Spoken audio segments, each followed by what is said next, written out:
공경하라. 그리하면 내 하나님 여호와가 내게 준 땅에서 내 생명이 길리라. 아멘. 사도행전 5장 29절.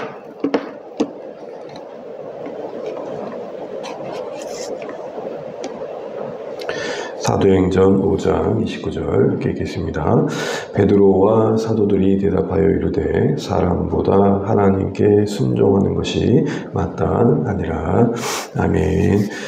네, 감사합니다. 복음의 말씀 고맙습니다. 비가 내리는 가운데도 기도의 자리에 함께해 주셔서 감사합니다. 우리 소요리 문답 계속 살피고 있습니다. 총 107문의 소요리 문답 가운데 39문부터는 앞의 내용이 하나님이 우리에게 어떠한 믿음을 요구하시는지, 그러니까 하나님에 대한 믿음이 어떠해야 되는지, 하나님은 어떠한 분이시며 어떤 사역을 하시는지, 어떤 믿음과 은혜의 영역이라면 39문부터는 그런 믿음 안에 있는 우리에게 어떤 삶의 의무와 본분을 요구하시는지 실천편인 거죠. 은혜와 실천이라는 큰 두 개로 분류할 수 있습니다. 그래서 39문 이하에서는 그 실천 부분에 있어서 10계명과 또 그 은혜의 방편이 되는 교회에 주신 것들과 주기도문으로 이렇게 이어집니다. 그런 가운데 우리가 10계명을 보고 있고요. 이제 오늘 10계명 5계명을 보게 됩니다. 5계명은 오늘 63문부터 소요리 문답 교재를 보시게 되면 66문까지 다루어지는데 63문은 5계명이 뭐냐, 그리고 64문은 거기에 명하신 게 뭐냐, 65문은 금하신 게 뭐냐, 66문은 지켜야 할 이유가 무엇으로 제시되었느냐, 이렇게 네 가지로 분리되어 있습니다. 오늘 이렇게 한 묶음으로 한번 같이 살펴보도록 하겠습니다. 말씀드린 것처럼 5계명은 앞에 1계명과 4계명에 이어져 가는 부분들입니다. 특별히 하나님의 사랑, 이웃사랑이라는 관점에서 우리가 10계명을 강령, 요약을 하잖아요. 가장 큰 줄거리의 어떤 요약이라고 할 때 하나님의 사랑과 이웃사랑으로 정리가 됩니다. 하나님의 사랑이라는 측면에서 1계명과 4계명이 묶을 수 있다면 이웃사랑이라는 측면에서는 5계명과 10계명이 이제 함께 묶이게 되죠. 특별히 이 이웃사랑의 개념들을 쭉 보게 되면 관계 속에서 우리가 질서를 지키고 그 관계의 내용들을 잘 갖고 가는 것, 그것이 곧 하나님의 사랑을 실천하는 것이고 이웃에게 사랑을 보이는 것임을 말합니다. 쉽게 키워드를 말하자면 관계라는 거죠. 타인의 어떤 명예와 생명, 그리고 그의 어떤 재산, 소유를 존중하고 지켜주고 이를 위해서 각자의 위치에서 도리를 다하는 것, 진리와 사랑 안에서 그 가치를 실현해내는 것, 그게 지금 이 5계명과 10계명의 큰 내용이라고 할 수 있을 것입니다. 특별히 이 5계명과 관련해서는 그 관계 속에서 그 권위에 대한 내용들을 다루고 있는 걸 보게 됩니다. 여러분 5계명을 보시게 되면 가장 요구되어지는 내용의 그 첫 번째가 뭡니까? 내 부모를 공경하라 라고 되어 있습니다. 너무 많이 들었던 말이고 너무 잘 알고 있는 말씀이죠. 그런데 여러분, 이 부모라는 말을 할 때 이 부모가 갖고 있는 그 포함된 범위가 우리의 가정에서의 그 어떤 부모의 개념도 있지만 오늘 이 부모가 말하는 것은 크게 보면 모든 권위자를 포함하고 있다는 것을 우리가 좀 알 필요가 있습니다. 이렇게 이해할 수 있는 것 중에 하나는 히브리 공동체, 유대 공동체에게 부모라는 것은 나에게 부모이기도 하지만 큰 대가족, 그 족장의 대표이기도 했습니다. 그러니까 확대 해석해보면 권위자다라고 말할 수 있는 거죠. 우리 모든 위치에서, 어떤 가정에서, 교회에서, 국가에서, 우리 일상에서, 또 우리 살아가는 곳에서 상하가 있잖아요. 윗사람이 있고 아랫사람이 있고 또 넓게 보면 같이 동등한 입장에서 위치해 있는 사람들이 있습니다. 그런 모든 관계 속에서 권위를 갖는 자를 우리는 부모로 이해하는 것이 오늘 이 계명을 이해하는 중요한 해석의 또 내용 중에 하나입니다. 특별히 그 부모에 대해서 공경하라 그럽니다. 이 공경이라는 말은 성경에 보면 이 언어가 하나님과 연관해서만 사용되는 경우가 있는데 딱 이 단어가 그렇습니다. 하나님을 공경해라, 하나님을 경외해라 할 때 쓰이는 단어가 바로 이 단어입니다. 히브리어는 카베드라고 하는데, 그럼 이런 질문을 해보는 거죠. 왜 하나님께만 쓰여지는 단어가 부모라는 권위를 상징하는 존재에게 쓰여지고 있는가라는 것입니다. 특별히 이 카베드라는 말은 그 내용의 의미를 이렇습니다. 무게를 두다, 가볍게 여기지 않다. 이렇게 보면 상호 간의 관계 속에서 보게 되면 부모의 입장에서 그 자신에게 준 구원이가 하나님으로부터 왔음을 잊지 말라는 거죠. 그러니까 부모인데 하나님을 공경하는 표현을 쓰는 것은 부모의 위치에 있는 자들은 자신을 보는 게 아니라 자신을 세우신 분이 하나님이심을 잊지 말아야 된다라는 겁니다. 하나님의 사역의 동행자요. 그리고 하나님 사역의 대리자로서 그 자신에게 위치가 주어졌음을 잊지 말라라는 것이죠. 그래서 여러분, 권위자들을 우리가 대할 때 권위자들 입장에서는 그 권위를 그렇게 하나님께서 주신 것을 받아들여야 되고, 또 권위를 대하는 우리 입장에서는 공경이라고 할 때 그들을 세우신 하나님을 봐야 된다. 그래서 상호 간에 또 상하 간에 그런 이해가 필요하다라는 것입니다. 범위를 좁혀봤을 때 부모와 자녀의 관계가 인간 관계에서 가장 시작이 되는 것이잖아요. 그리고 모든 관계에 사실 근원이 되기도 합니다. 그런 의미에서 이 부모가 갖는 어떤 위치가 확대된 의미로 이해될 수 있는 것입니다. 그런데 이 위치에 있는 우리가 오늘 이 공경이라는 단어를 통해서 보듯이 하나님 아래서 이 위치를 해석할 필요가 있다는 것을 놓치면 안 된다는 것이죠. 부모는 자녀에 대한 시선을 줄 때 어떤 자신의 권위를 가지고 부모로서 자녀에게, 또 부모에 있는 자가 자녀에 있는 자들에게 뭔가를 강요하거나 주장할 수 있지 않다는 겁니다. 또한 자녀된 위치도 부모에게 대할 때 하나님 어떤 권위 아래서 그 관계를 이해할 필요가 있다는 것이죠. 그래서 상호 간에 이런 이해가 필요합니다. 이런 관점에서 보게 되면 이 위치에서 우리는 결국 주 안에서라는 단어를 꺼내지 않을 수 없음을 알게 됩니다. 그래서 여러분, 오늘 우리가 읽은 사도행전 5장에 보게 되면 베드로가 사도들과 함께 그들의 복음의 사역을 해방하는 자들, 대사장들에게 이렇게 말합니다. 5장 29절 같이 한번 보실까요? 함께 읽어볼게요. 베드로와 사도들이 대답하이르되 사람보다 하나님께 순종하는 것이 마땅하니라. 오늘 분명 이 부모를 공경하라는 것은 관계 속에서 어떤 권위 관계 속에서의 태도를 다루고 있는데, 그 권위가 절대적이지 않다라는 것을 이 말씀을 통해 보게 됩니다. 존중해야 되나 하나님의 권위 아래서의 존중입니다. 복종해야 되나 하나님의 뜻 안에서의 복종이라는 것이죠. 이런 이해 속에서 오늘 우리 5계명을 이해할 필요가 있겠다라는 것입니다. 이것이 아까 말씀드린 것처럼 단순히 부모와 자녀의 관계를 넓혀서 더 확대된 이해 속에서 보게 된다면 우리는 오늘 이 말씀 앞에서 이런 고민을 하게 됩니다. 내가 관계 속에서 주어진 그 위치에서 내가 해야 될 내용들이 뭐냐라는 것이죠. 그것을 오늘 64문에서는 이렇게 이야기를 합니다. 우리 64문을 같이 한번 교재를 갖고 계시면은 읽어보면 좋겠습니다. 64문 5계명이 명하는 게 무엇입니까? 같이 한번 읽어볼게요. 5계명이 명하는 것은 각 사람에게 그 속한 지위와 인륜관계 곧 상하와 평등을 따라 높일 자를 높이고 행할 일을 하라 하는 것이다. 쉽게 말하면 관계 속에서 우리에게 주어진 위치가 있고 그 위치에서 내가 해야 할 도리가 있으며 또 내 위치에서 만나는, 대해야 되는 상대방을 향한 존중이 필요하다는 겁니다. 다시 정리하면 관계의 질서를 말합니다. 그 관계의 질서 속에서 타인의 명예, 그 위치에 맞게, 그 상황에 맞게 그 명예를 보호해주고 또 우리 자신이 그 위치에서 해야 할 도리를 다하는 것, 그게 지금 사랑이다, 지금 이 얘기를 하고 있는 것이죠. 여러분, 오늘날 이 시대를 여러 가지로 해석해 보면 참 안타까운 것들이 많다라는 생각을 해보게 됩니다. 소위 어떤 윤리적으로 보나 도덕적으로 보나 소위 탈도덕적, 탈윤리적인 행위들이 넘쳐납니다. 크게 보면, 어떻게 보면 이 시대가 참 방종하는 모습들을 많이 보게 됩니다. 더 쉽게 말하면 제멋대로의 모습들을 보게 되는 것이죠. 근데 이런 게 왜 그럴까 할 때 가장 근원된 이유 중에 하나는 오늘 5계명에 비춰보게 되면 권위의 실정이라는 겁니다. 권위자가 권위자답지 못한 것이 있고 권위를 바라보는 자들이 그 권위를 해체하는 성향이 있다는 겁니다. 여러분, 이것을 우리가 기억해야 됩니다. 인간관계의 계명을 다루는 가장 큰 첫 번째에 왜 하나님은 부모로 상징되어지는 권위자를 우리 자신에게 먼저 고민하게 하셨을까라는 것입니다. 이것은 우리의 본성상 그 무엇에도 고개를 쉽게 숙이지 않는 우리 교만을 다루는 데 있어서 권위 앞에 우리를 세울 필요가 있다는 것입니다.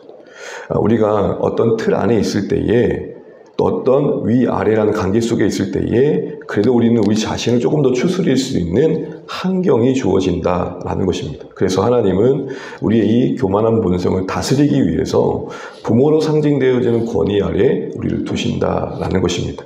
그것이부터 그 관계를 갖고 가는 중요한 출발이 된다는 것이죠. 우리 안에 사실 속된 말로 이런 마음이 있을 때가 있잖아요. 너가 뭔데?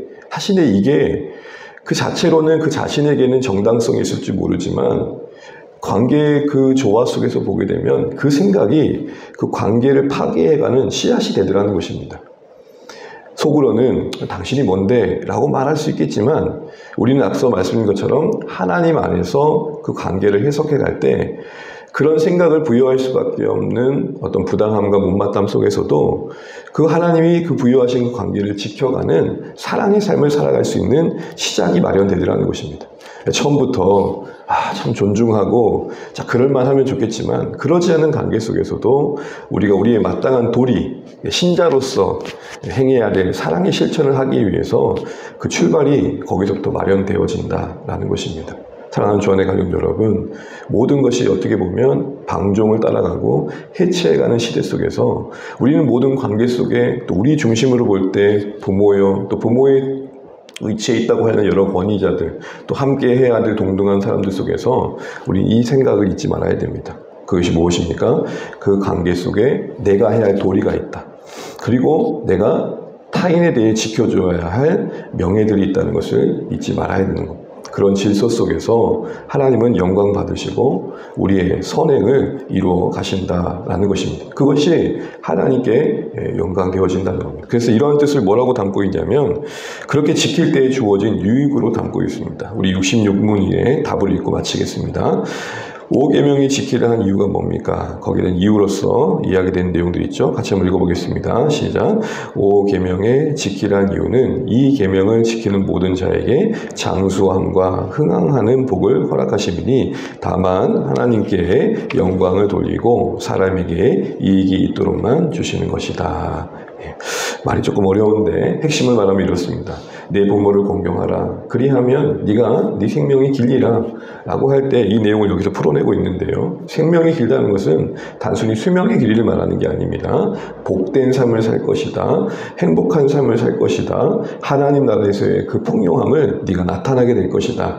라는 의미로 이해해야 될 것입니다. 단순히 말한다면 생명이 길다라는 것은 그의 존재를 통해서 하나님 나라가 얼마나 넉넉한지, 하나님 나라가 얼마나 부유한지를 드러내어 주실 것이다. 그래서 모두가 참 더불어 잘 살아갈 수 있는 삶을 만들어 주실 것이다. 이렇게 이야기하고 있는 것이죠. 정리를 좀 하겠습니다. 모든 인간관계의 시작이 되는 계명에 부모를 공경하라고 합니다. 부모를 공경하는 건 단순히 자녀된 입장에서 내게 허락하신 육체의 부모와의 관계만을 다루는 게 아니라 우리의 인간이라면 맺을 수 있는 그 모든 관계 속에서 다루어지는 위치를 포함하고 있고 그 위치 속에서 그 관계의 질서를 지키기 위해 우리는 권위에 대한 인식이 필요하다는 겁니다. 그 권위의 인식의 근원에는 하나님이 계시다는 거죠. 나와 부모와의 관계를 맺게 하신 분이 하나님이시다. 그 안에 기쁨도 있고 또 그 안에 속상함도 있지만 적어도 우리가 그 관계 속에서 우리의 도리를 다하고 사랑을 실천하는 삶을 살기 위해서는 그 나의 못된 성품을 붙들어주고 교만을 붙들어주기 위해서는 하나님의 권위 아래 우리를 두는 시작이 필요하다는 측면에서 이 말씀이 우리에게 주어졌다는 것입니다. 그래서 여러분 우리는 적어도 서로의 상하관계 속에서 최소한 넘지 말아야 할 선이 있다는 것을 잊지 말아야 돼요. 상대방의 명예를 지켜주고 또 내가 해야 될 도리를 다하는 측면에서 그래서 지켜진 질서 속에 담으시는 하나님의 선하심들을 기대할 필요가 있습니다. 내 감정대로, 내 분노대로, 내 성향대로 그 모든 것들을 대하다 보면 이 5계명이 무너지게 되면 그 권위가 무너지게 되면 결국은 관계가 시작되는 데 있어서 아름다운 출발이 마련될 수 없게 되는 것이죠. 내 감정이 뒤따르지 않더라도 속상하더라도 이 모든 관계 속에서 주관자시는 하나님이시고 나는 그 속에 한 인생의 위치에서 내가 해야 할 몫이 있다는 것을 잊지 않는 이 권위의식. 그래서 내게 보여주는 존재로 세워지는 권위자 앞에서 그들 앞에 주눅드는 게 아니라 그들을 세우신 하나님 앞에서 내 위치를 지키겠다는 시선 속에서 우리는 우리의 관계를 지켜갈 필요가 있다는 겁니다. 자녀의 입장에서 부모가 참 안타까운 행동들을 하는 이들을 우리가 듣지 않습니까? 그걸 볼 때 그 자녀의 위치에서 얼마나 괴롭겠어요. 그런데 그런 위치 속에서 있는 그 자녀는 힘들지만 그런 상황 속에서도 하나님과의 관계 속에서 그 위치를 헤아릴 필요가 있다는 것입니다. 그래서 최소한 넘지 말아야 할 선을 지킬 수 있어야겠다는 것이죠. 그것이 이 땅의 이 인간관계를 하나님께서 다스려 가시는 하나님의 방법이시기 때문입니다. 그래서 하나님께 맡겨드려야 됩니다. 이런 자세가 저는 우리가 필요하다는 생각이 듭니다. 하나님께 맡겨드린다. 저번에도 한번 말씀드린 것처럼 관계 속에서 내 안에 과거의 모든 일들은 하나님의 긍휼에 맡겨드리고 오늘은 그 하나님의 사랑 안에 책임을 다하며 또한 앞으로의 그 관계에 펼쳐져갈 일들에 대해서는 하나님의 섭리에 맡겨드리는 것입니다. 이러한 시선 속에서 우리는 하나님의 권위 아래 우리를 두며 묶어두고 하나님의 한 사람으로서 장숙해 하시는 이 약속대로 생명의 길이를 더하시는 그래서 나를 통해 하나님 나라의 넉넉함이 드러나는 그런 은혜들을 펼쳐가신다는 겁니다. 적어도 관계 속에서 우리의 모습을 통해 하나님이 얼마나 부유하신 분인지가 드러나야 됩니다. 내가 그 권위를 인정하고 그 안에서 내 책임을 다하는 사랑의 실천을 통해서 그 사람이 내게 해준 게 없지만 나는 오직 하나님만을 바라보면서 친절을 베풀고 또 그 위치를 존중해드리고 그리고 그의 명예를 보호해드리며 그 관계 속에 내가 해야 할 도리를 다함으로써 저 상대방에게 하나님이 어떤 분이신지를 드러내주는 존재로서 우리는 위치하고 있다는 사실들을 잊지 않아야 됩니다. 여러분 오늘 하루도 이거 하나는 꼭 기억하시면 좋겠습니다. 내 눈에 보이는 권위자를 통해서 하나님은 진정한 권위 근원이신 하나님을 생각하게 하신다. 나의 위에 상사가 있듯이 마저 나의 모든 존재 위에 하나님이 계시지 이거를 잊지 말라는 것입니다. 그 권위 아래서 우리의 도리를 다하고 우리가 맺어진 관계 속에 상대방을 존중하며 나를 다스릴 줄 아는 것 그래서 내 안에 하나님의 사랑이 부요함을 보여줄 줄 아는 것 그게 우리에게 요구되어지는 내 부모를 공경하라 라는 말씀을 잊지 마시고 오늘 하루의 삶 속에서 하나님을 경외하는 마음으로 내게 주어진 모든 관계를 헤아리고 대할 수 있는 복된 한 날 되시기를 주님의 이름으로 축복합니다. 기도하겠습니다. 오늘 5계명의 시작 내 부모를 공경하라 하십니다. 이때 공경이란 단어는 하나님을 경외할 때 썼던 단어입니다. 무슨 말이겠습니까? 하나님 모든 관계 속에 하나님을 생각하라 이 말씀입니다. 그래서 기본적으로 우리에게 권위자를 주신 것은 진정한 권위자이신 하나님이 계시면 보여지는 존재들로서 기억나게 하시는 겁니다. 나에게 부모가 있듯이 나의 존재의 근원이신 하나님이 계시지 나를 다스린 자가 있듯이 나의 다스리신 분이 하나님이 계시지를 잊지 말라는 겁니다. 또한 그들을 부모로서 표현하는 이유는 그 권위자들은 하나님이 주신 권위를 따라서 부모처럼 그 권위 아래 있는 자들을 사랑할 줄 알고 다스릴 줄 알아야 된다라는 것입니다. 이런 상호 간에 이런 상하 간에 하나님의 권위 아래서 맺어진 관계의 질서가 요구되어지고 있는 것입니다. 이것이 우리에게 적용될 때는 내가 어떤 관계 속에 있든지 적어도 하나님이 정하신 선은 넘지 말아야겠다라는 것입니다. 다윗이 사울을 대할 때 지켰던 선이 있듯이 우리는 이것을 잊지 않아야겠습니다. 또한 베드로와 사도들이 사람들이 앞에 섰을 때 더 큰 권위자이신 하나님을 바라봤듯이 우리 시선이 하나님께 있어야겠습니다. 억울할 수 있고 좀 속상할 수 있고 참 가슴 아플 수 있지만 그래도 하나님이 모든 관계의 권위의 근원이심을 바라보면서 최소한 그 선은 넘지 않은 그래서 답답함은 하나님의 긍휼에 맡겨드리고 우리의 무력함은 하나님의 사랑에 내어드리고 또 알 수 없는 앞으로의 모든 관계에 펼쳐질 일들을 또 하나님의 섭리에 맡겨드리면서 우리가 하나님 중심으로 우리의 관계를 잘 갖고 가서 그 생명의 그 풍성함을 보일 수 있고 나눌 수 있는 우리 삶이 되면 좋겠습니다. 우리 주 안의 모든 가족들의 오늘 일상을 지켜주시고 특별히 제 하늘과 저물어 갑니다. 주의 은혜 안에서 우리가 든든히 세워져 갈 수 있도록 기도해 주십시오. 그리고 우리 선교사님 위해서 기도하시겠습니다. 우리 개가들 기름따 섬기시는 우리 하강호 선교사님 사역 위에 은혜가 있도록 기도해 주시고, 예스 아카데미 사역을 통해서 그곳의 다음 세대들이 든든하게 세워질 수 있도록 현재 사역자들도 또 귀한 동역자들로 세워져 가게 해달라. 졸업하는 우리 다 그 아이들이 계속해서 연결되어져서 복음의 사역들이 잘 펼쳐져 갈 수 있도록 우리 캘커타 디딤돌의 목장에 섬기시는 우리 하강호 선교사님 사역 위에 기도해 주시면 좋겠습니다. 우리 기도하겠습니다. 하나님 감사합니다. 오늘 우리에게 허락하신 하나님을 살아가게 하시고 주의 뜻 안에 머물게 하신 것을 감사합니다. 하나님